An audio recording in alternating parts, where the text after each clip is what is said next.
If you're scrolling through endless camera listings, wondering whether you'll end up spending a fortune on a piece of glass that never quite lives up to the hype, you're not alone.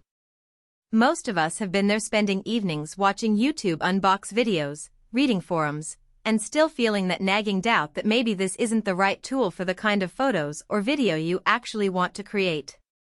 You want confidence that the camera you click add to cart on will actually deliver the results you need, whether it's snapping street scenes on a rainy afternoon or shooting a short documentary with real low-light challenges.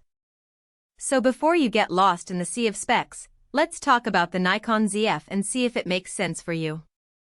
Link is in the description if you want to check the product details on Amazon. First off, the ZF sits in that sweet spot between entry-level mirrorless bodies and the higher-end full-frame workhorses that professionals swear by. Its 24.5 megapixel FX sensor is large enough to give you that classic full-frame depth-of-field feel, yet it's not pushing the resolution ceiling so hard that you'll be forced into endless post-processing just to get a clean image. In practice, that means you get nicely detailed photos that can be printed up to about 1624 inches without any visible pixel drama, and you still have some headroom for cropping if you need to reframe a shot after the fact. The real differentiator for many shooters is autofocus, and here Nikon equips the ZF with a 273-point hybrid system. What that looks like on the street is the camera lock onto moving subjects like a cyclist weaving through traffic or a child chasing a dog far more reliably than cameras that rely heavily on contrast-based AF alone. In my own test runs, the focus locked within a half second at most, even when the subject turned away from the light source. That speed translates directly into a better chance of nailing that decisive moment without having to pre-focus or double-check after you've pressed the shutter. Low-light situations have always been a sort of litmus test for full-frame cameras. The ZF sensor, paired with Nikon's own image processing engine, handles ISO settings up to 6400 and beyond with manageable noise, without turning your subjects into grainy blobs. If you've ever tried to capture the glow of a city skyline at night, you'll notice the highlight detail is still retained while the shadows don't dissolve into a black void. It's not a miracle worker. Any camera will show some noise at high ISO, but the balance feels natural enough that you can often get away without pulling a tripod, which is a plus when you're on the move. Another practical feature is the 5-axis in-body image stabilization, IBIS. Think of this as the safety net that lets you shoot handheld at slower shutter speeds than you'd normally dare. In a real-world scenario, imagine you're at a backyard wedding with limited lighting and you only have a 35mm lens.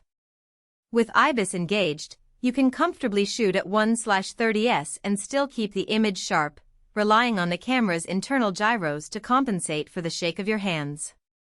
The trade-off is a modest increase in battery consumption, which brings us to battery confidence. A single charge will give you roughly 400,500 shots, a figure that holds up even when you're using the vari-angle touchscreen for video work or frequent playback.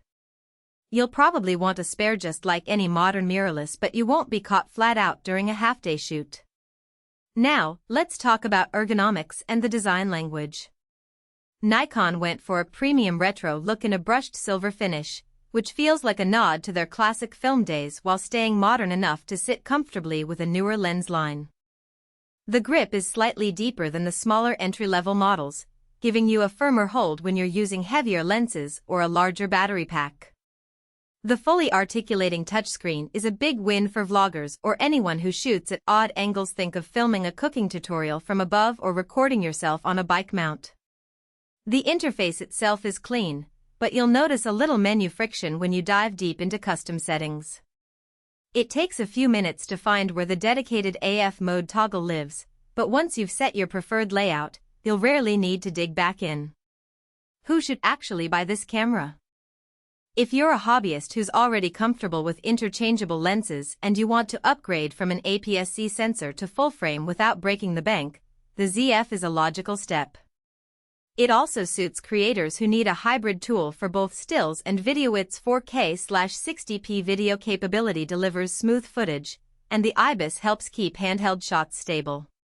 The vari-angle screen and reliable AF mean you can comfortably shoot solo, whether that's a travel vlog, a small documentary, or just a family gathering.